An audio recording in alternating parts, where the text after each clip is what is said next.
चलिए जरा वक्त में पीछे चलते हैं, बहुत पीछे, और उन कहानियों को ढूंढ निकालते हैं जो इतिहास की किताबों में कहीं खो सी गई हैं। ये वो कहानियां हैं प्राचीन भारत के उन जबरदस्त इनोवेशंस की जिन्होंने हमारी आज की दुनिया की नींव रखी। सोचिए, क्या हो अगर जो इतिहास हम सबने पढ़ा है वो पूरा सच ना हो। अगर दुनिया को बदलने वाले कुछ सबसे बड़े आइडियाज किसी मॉडर्न लैब से नहीं बल्कि हजारों साल पुरानी एक सिविलाइजेशन से आए हों। चलिए आज इसी राज से पर्दा उठाते हैं। तो आज हम किन चीजों की बात करने वाले हैं जरा देखिए। ऐसी चीजें जो सुनने में तो एकदम मॉडर्न लगती हैं पर इनकी जड़ें वो बहुत गहरी हैं प्राचीन भारत की मिट्टी में। ये सिर्फ किताबी बातें नहीं हैं बल्कि ये इंजीनियरिंग और मेडिसिन के वो कमाल हैं जिन्होंने उस जमाने में पूरी दुनिया को चौंका दिया था। जरा सोच कर देखिए, एक ऐसा वक्त जब आज जैसी कोई टेक्नोलॉजी थी ही नहीं, फिर भी शहर ऐसे प्लान थे जैसे आज के मॉडर्न मेट्रोपोलिस हों। ये कोई कल्पना नहीं है, ये हकीकत थी प्राचीन भारत की, जहां अर्बन प्लानिंग का हुनर अपने चरम पर था। तो हमारी ये पड़ताल शुरू होती है एक ऐसे आइडिया से, एक ऐसे कॉन्सेप्ट से जिसने दुनिया को देखने का हमारा नजरिया ही हमेशा के लिए बदल दिया। ये सिर्फ एक नंबर नहीं था, ये एक रेवोल्यूशन था और इसकी शुरुआत हुई थी भारत ने। ये जो निशान है, 0, 0, देखने में तो लगता है कि ये कुछ भी नहीं है ना, नथिंग, पर इसने सब कुछ बदल दिया है। मैथ्स और साइंस की हिस्ट्री में ये शायद सबसे बड़े कॉन्ट्रिब्यूशंस में से एक है।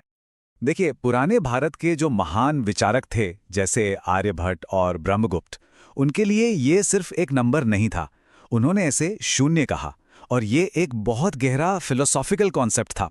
ये उस खालीपन, उस वॉइड को दिखाता है जिससे सारी सृष्टि, सारी क्रिएशन निकलती है। मतलब ये मैथ्स और स्पिरिचुअलिटी का एक कमाल का मेल था। और इस एक छोटे से आइडिया का इम्पैक्ट जरा सोचिए। इसी एक गोले ने अलजबरा को जन्म दिया। इसी के वजह से दुनिया भर में व्यापार करना आसान हुआ और आज की जो हमारी डिजिटल दुनिया है उसका तो ये आधार है। ये एक ऐसी इनविजिबल पावर है जो आज भी हमारे चारों तरफ है।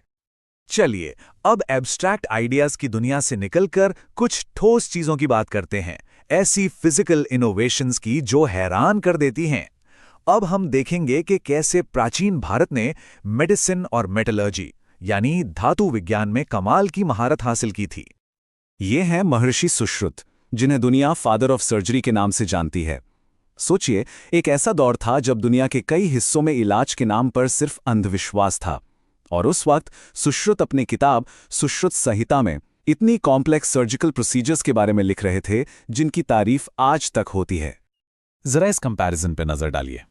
एक तरफ है सुश्रुत की टेक्निक्स जैसे कैटरैक्ट ऑपरेशंस, प्लास्टिक सर्जरी और 300 से भी ज्यादा तरह के सर्जिकल इंस्ट्रूमेंट्स, और दूसरी तरफ उस समय की बाकी दुनिया जहां लोग इन चीजों के बारे में सोच भी नहीं सकते थे। यह सच में अपने वक्त से सदियों आगे की बात थी। और सुश्रुत का ज्ञान सिर्फ शरीर के ऑपरेशन तक ही नहीं था। उनका मानना था कि असली सेहत तब है जब शरीर, मन और आत्मा तीनों में बैलेंस हो। यही तो वो फिलॉसफी है जिसे आज हम होलिस्टिक मेडिसिन कहते हैं। अब बात करते हैं मेटलर्जी के एक ऐसे चमत्कार की जो आज भी हमें हैरान करता है।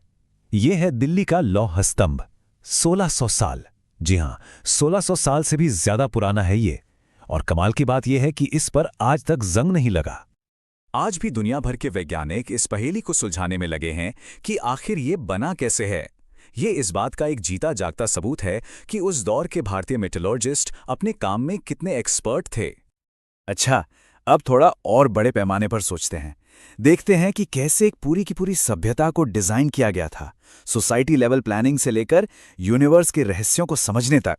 मोहनजोदड़ो और हड़प्पा जैसे शहरों को देखिए, एकदम सीधी ग्रिड पैटर्न वाली सड़कें, हर घर में अपना कुआं और एक ऐसा ड्रेनेज सिस्टम जो आज के कई शहरों को भी पीछे छोड़ दें। इनकी प्लानिंग इतनी जबरदस्त थी कि आज के आर्किटेक्ट्स भी इनसे सीखते हैं। और सिर्फ जमीन पर ही नहीं, आसमान में भी कमाल हो रहा था। उज्जैन और वाराणसी के जो एस्ट्रोनॉमर्स थे वो सितारों के नक्शे बना रहे थे, और वो भी बिना किसी टेलीस्कोप के।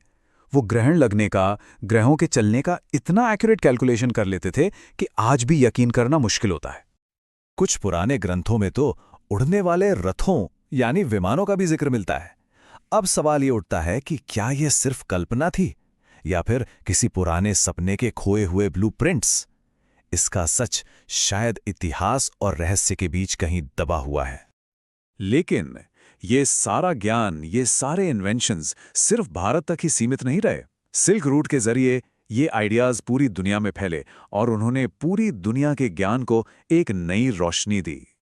यहाँ हम देख सकते हैं कि कैसे ज्ञान की ये धारा पूरी दुनिया में फैली। भारत से निकले नंबर्स अरब पहुंचे और फिर वहां से पूरी दुनिया में फैल गए। आयुर्वेद ने दुनिया भर में हीलिंग की परंपराओं को एक नया रूप दिया और भारत की फिलॉसफी ने तो ग्रीस से लेकर चीन तक हर जगह की सोच पर गहरा असर डाला। ये योगदान आज भी हमारे साथ हैं। जो भारतीय अंक थे वो अरबिक न्यूमरल्स बने। आयुर्वेद के सिद्धांतों ने दुनिया भर में इलाज के तरीकों को नया आकार दिया और प्रकृति के साथ संतुलन बनाने की फिलॉसफी ने हमें इकोलॉजी का पाठ पढ़ाया। ये एक ऐसी विरासत है जो आज भी हमारे काम आ रही है।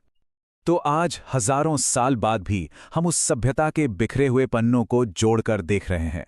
एक ऐसी सभ्यता जिसने एडवांस्ड होने का मतलब ही बदल दिया था।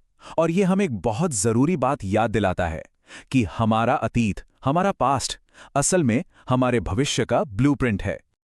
शायद सबसे बड़ी डिस्कवरी ये नहीं है कि उन्होंने क्या-क्या बनाया, बल्कि ये है कि वो सोचते क्या थे, मानते क्या थे।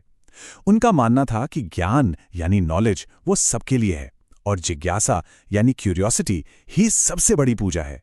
और शायद यही वो सोच थी जिसने इन सभी कमाल की इनोवेशंस को जन्म दिया।